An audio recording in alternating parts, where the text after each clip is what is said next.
Hi everyone, and welcome back to the Foundations of Yoga series. In this video, we're going to be going over the proper mechanics and alignment in your forward folds.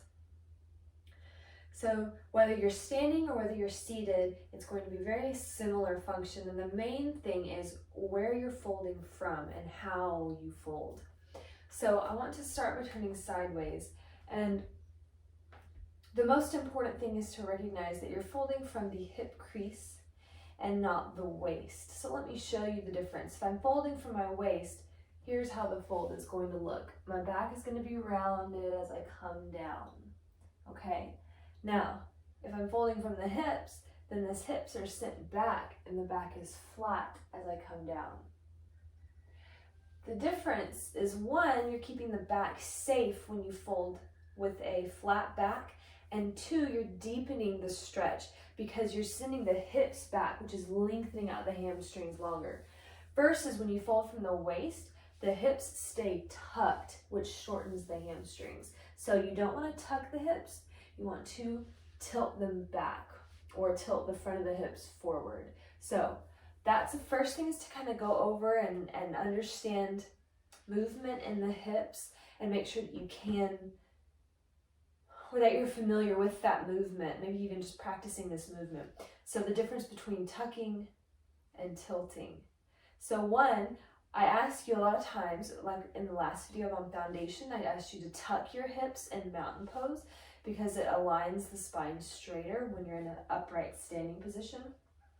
But when you're about to fold, then you need to do the opposite and tilt the hips. It's like you're about to create this sway, but you're not holding here. Instead, you're tilting and sending the chest forward so that you can see that the back is actually flat versus rounded if you keep the hips tucked. So you can take hands, find your hip crease. It's going to be below your hip points. You can find it if when you lift your leg and your thumb rests there on the top, that's your hip crease. So from there, standing tall in your foundation for mountain pose, so the feet are straight, you're going to send the hips back and fold. Find a flat back. I like to look straight forward because it helps me to keep the back flat, versus if I look down, there's a little bit more tendency to round the upper back. The next part of this is using the bandhas to lengthen and lift. So Mula Bandha, the pelvic floor, Uddiyana Bandha, the abdominal lock. So both are engaged when you pull belly button in and up. Then you get Mula and Uddiyana Bandha to lift. That lengthens everything so that when you come down, again, the hips are helping to lengthen the hamstrings, and then the bandha is helping to lengthen the spine and the torso so you can get deeper on a flat back. So this is one of those examples of how we use the bandhas in a pose or even in a transitions between poses.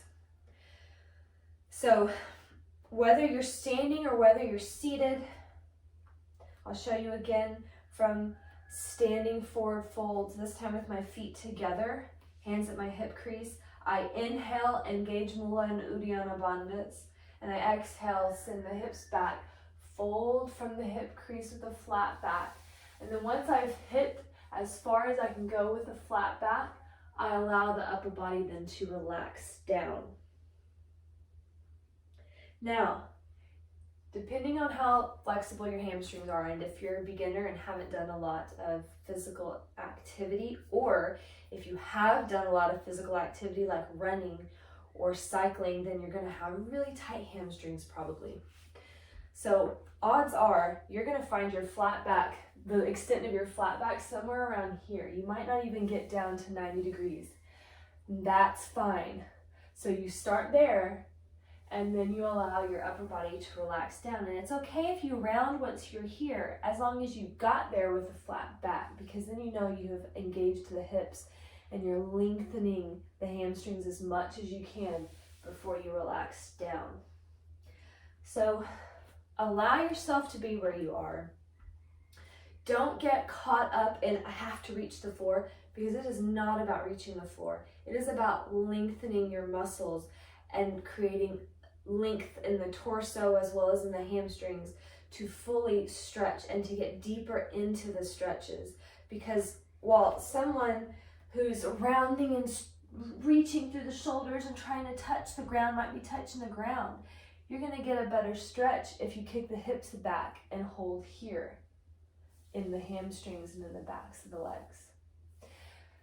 So that's the proper mechanics of a forward fold. Again, the key here is folding from the hips, not from the waist, and using Mula Bandha and Uddiyana Bandha to engage, lengthen, and lift, and fold forward. In future videos, I'm going to be going over specific forward fold poses so that you become familiar with both the terminology as well as practice engaging your bandhas and moving into the poses. One last thing I want to add in is utilizing the breath. So when you lengthen and you lift, that's when you inhale. So you would inhale at the top, belly button in and out, lengthening, lifting the spine. Exhale to send the hips back and to come down. So then once you're here, you can again inhale, lengthen, stretch out a little bit more. Exhale, go all the way into the pose. So it's the exhale that allows you to relax and deepen. It's the inhale that gives you the length to get deeper. So that's how we utilize the breath, then moving into and out of poses. And again, that's something that we'll practice more as we move further along in this series. So that's your forward folds.